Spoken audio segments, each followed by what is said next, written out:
امریکی نائب صدر جے ڈی وینس نے سفارتی معاہدے کو ایران کے ساتھ تنازع کا مستقل حل قرار دے دیا۔ ایران امریکہ مفاہمتی یادداشت ناکام بنانے کی اسرائیلی سازشیں بھی بے نقاب کر دیں۔ کہا اسرائیل حکومت میں شامل بعض عناصر نے معاہدہ سبوتاژ کرنے کے لیے امریکہ میں بھاری رقم خرچ کی۔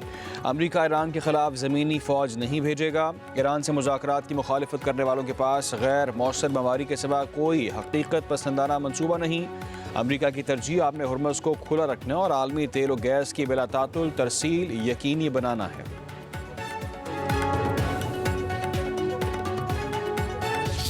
ڈیڈ لائن دینا پسند نہیں، ایران کو اپنا رویہ بہتر کرنا چاہیے۔ امریکی صدر ڈونلڈ ٹرمپ کا کہنا ہے کہ ایران امریکہ کے ساتھ معاملہ طے کرنا چاہتا ہے۔ دیکھیں گے ایران سے سمجھوتا ہوتا ہے یا معاملہ ختم کیا جاتا ہے۔ واشنگٹن بہتر پوزیشن میں ہے، ایران کو جلد شکست دیں گے۔ ایران نے جو بائیڈن دور میں گرفتار امریکی خاتون کو رہائی دے دی۔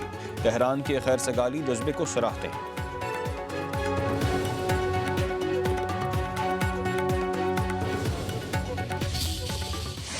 مشرق وسطی میں بارود کی بارش، امریکہ اور ایران کے ایک دوسرے کی فوری تنصیبات پر حملے، ایران کے ساحلی شہر اور جزیرے دھماکوں سے گونجتے رہے۔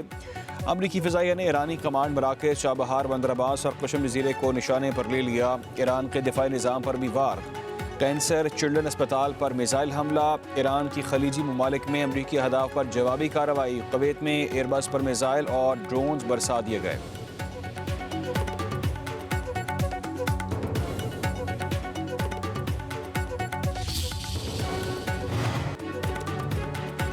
امریکی صدر ڈونلڈ ٹرمپ کا ایران میں زمینی فوج بھیجنے پر غور۔ دی وال اسٹریٹ جرنل کی رپورٹ کے مطابق ایران کے خلاف ممکنہ فوجی منصوبوں پر ٹرمپ کو بریفنگ دی گئی۔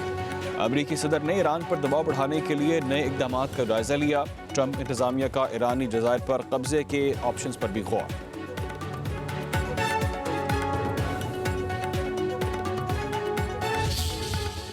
ایرانی فولادی وار خطے میں امریکہ کے بنیادی ڈھانچوں کا نشان مٹا دیں گے، ایران کا امریکہ کو انتباہ۔ ایرانی فوج کے خاتم الانبیاء ہیڈ کوارٹر کے ترجمان بریگیڈیئر جنرل ابراہیم ذوالفقاری کا کہنا ہے خطے کے اہم انفراسٹرکچر پر بھی بھرپور جوابی حملے کیے جائیں گے۔ آبنہ ہرمز ایران کی ناقابل سمجھوتہ ریڈ لائن ہے، امریکہ کو مداخلت کی اجازت نہیں دی جائے گی۔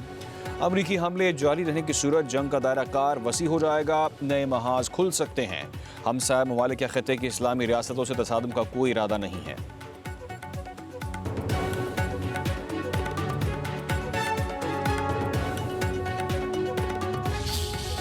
Islamabad Memorandum of Understanding remains an enduring framework for promoting peace, mutual respect, and shared prosperity.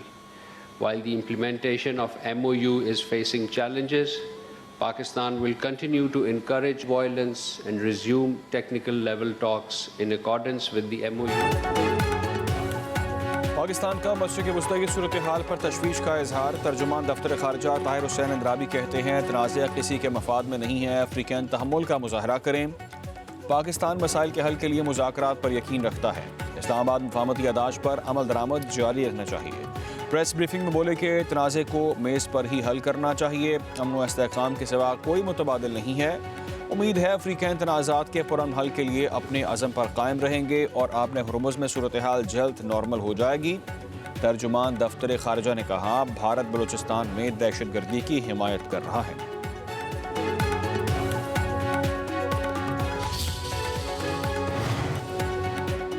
خطے کی صورتحال میں غیر یقینی برقرار ہے، کشیدگی بڑھنے کے منفی اثرات سے ملکی معیشت کے متاثر ہونے کا اندیشہ ہے۔ ہر ممکنہ چیلنجز سے نمٹنے کے لیے مکمل تیاری رکھیں۔ وزیر اعظم شہباز شریف کا خطے میں کشیدگی کے ملکی معیشت پر اثرات کے جائزہ اجلاس میں خطاب، کفایت شعاری کے اقدامات پر رپورٹ پیش کی گئی۔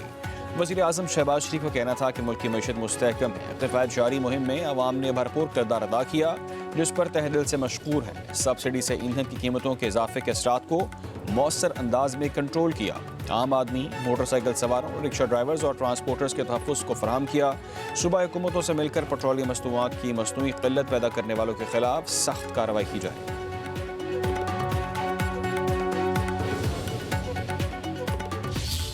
مولانا فضل الرحمان صاحب، ان کی ہم بہت عزت کرتے ہیں، مولانا صاحب اس بیان کو واپس لیں، یہ میری گزارش ہوگی، التجا ہوگی۔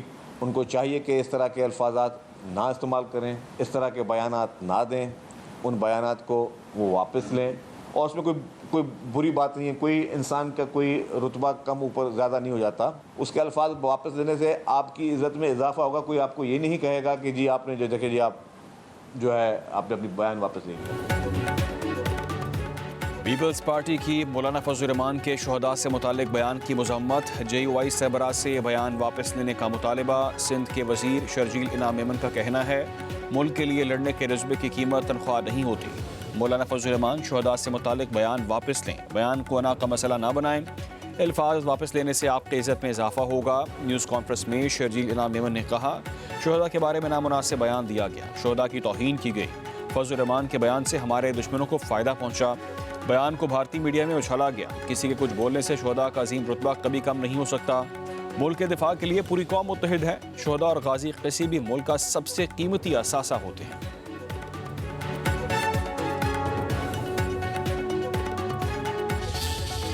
افواج پاکستان کے شہداء کی حرمت اور ناموس کی بے توقیری کی یہ ان کا بیان انتہائی ناقابل فہم ہے, ناقابل قبول ہے, بلکہ ناقابل برداشت بھی ہے. اس انتہائی ناقابل فہم ملک دشمنی کے مترادف اس بیان کی تصحیح کریں مولانا صاحب, اسے فی الفور واپس لیں اور پوری قوم سے معافی مانگے.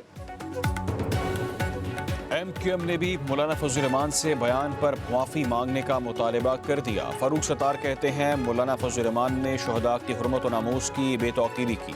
شہداء کی فیملی کی دل آزاری کی گئی ہے. اقوام متحدہ میں پاکستان کا مقام افواج پاکستان سے ہے. خالد مقبول صدیقی نے کہا کہ افواج پاکستان ملکی سرحدوں کی حفاظت کر رہی ہیں. آج جو ملکی وقار بلند ہوا اس کی قدر کرنی چاہیے. امید ہے کہ فضل الرحمان اپنے بیان کی وضاحت کریں گے.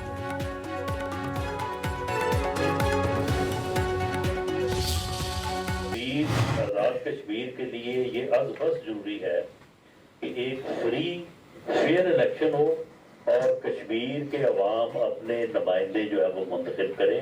2 بڑے جلسے, ایک میرپور میں اور ایک مظفر آباد میں, یہ 2 بڑے جلسے ہوں گے انشاءاللہ تعالی. آزاد کشمیر کی مہاجر نشستوں سے متعلق ہر فیصلہ منتخب اسمبلی قانون ساز اسمبلی ہی کر سکتی ہے. دھرنوں یا لانگ مارچ سے آئین نہیں بدلا جا سکتا. مہاجر حلقوں میں انتخابات آزادانہ, شفاف اور غیر جانبدارانہ ہوں گے.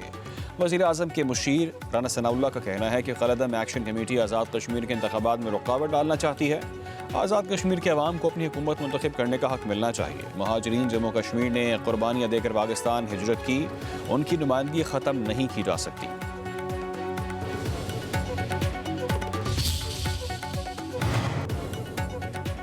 قلعہ JAC سے رابطہ تشدد ختم کرانے اور پرامن حل کی نیت سے کیا. چیئرمین اوورسیز پاکستانی فاؤنڈیشن سید قمر رضا کا قلعہ جوائنٹ ایکشن کمیٹی کی پریس ریلیز اور سوشل میڈیا مہم پر وضاحتی بیان. کہا پریس ریلیز میں حقائق کو توڑ مروڑ کر پیش کیا گیا. میری کوشش صرف امن کے لیے تھی, اسے قیاس سرائیوں کی نظر کیا جا رہا ہے. اوورسیز پاکستانیوں کے خدشات دور کرنا میری اولین ترجیح ہے. اکثر افراد نے میری تجویز پر دانشمندانہ رد عمل دیا. چند عناصر سستی شہرت کے لیے اس اقدام کو استعمال کرنے کی کوشش کر رہے ہیں.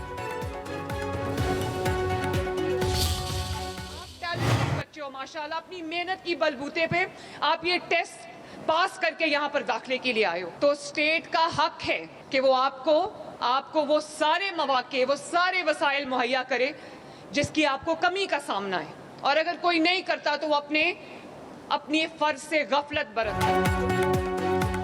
پنجاب کے نوجوانوں میں بہت ٹیلنٹ ہے. ریاست کا فرض ہے کہ طلباء کو تمام مواقع فراہم کرے. وزیر اعلیٰ پنجاب مریم نواز کا عارف اعلیٰ میں تقریب سے خطاب. کہا پنجاب میں 49,000 سکول ہیں, 10,000 سکول اپ گریڈ ہو چکے. رواں سال طلباء کو 1 لاکھ مفت الیکٹرک بائکس دینے جا رہی ہیں. وزیر اعلیٰ پنجاب مریم نواز نے لیا, چنیوٹ, سیالکوٹ, اوکاڑا, مری میں گرین الیکٹرک بسوں کا افتتاح کر دیا. تقریب سے خطاب میں کہا کہ 5 سال میں 5,000 الیکٹرک بسیں چلانا میرا ہدف ہے.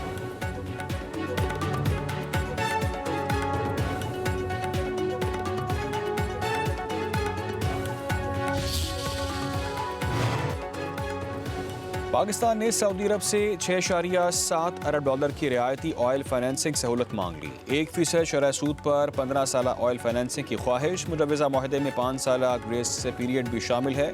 وزارت اقتصادی امور نے تصدیق کر دی۔ سعودی رعایتی آئل فائنینسنگ سے زیر مبادلہ کے ذخائر پر دباؤ کم ہونے کی توقع ہے۔ وزیر خزانہ محمد اورنگزیب اور اویس لغاری کی سعودی وزیر خزانہ سے اہم ملاقات، دونوں ممالک کا توانائی اور اقتصادی تعاون مزید بڑھانے پر بھی اتفاق۔